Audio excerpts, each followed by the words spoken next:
iba pang nalibing sa landslide sa Baguio City nahugot ngayon. Bilang ng mga namatay, umabot na sa 5. Idetalye mo balitang yan. RH41, Romy Gonzalez. Romy. Malaking nagtulong ng K9 units na ginagamit sa nagaganap na search, rescue and retrieval operation sa naganap na landslide sa gisadsurong dito sa lungsod ng Baguio. Sapagkat kanina lamang ay 2 ang kanilang na-retrieve.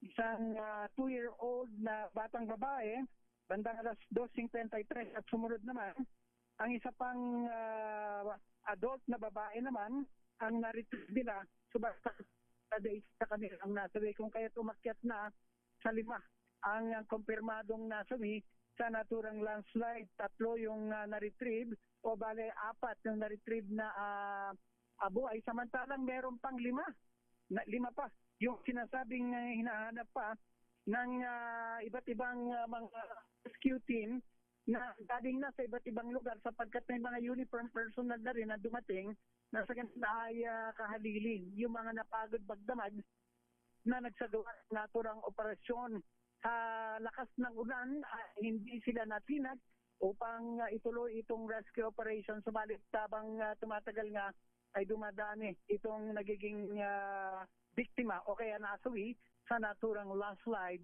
sa may Gisadsurong dito sa lungsod ng Baguio. Yan mo ang latest Romy, update mula sa kumusta ang malakas pa ulan niya sa Baguio City?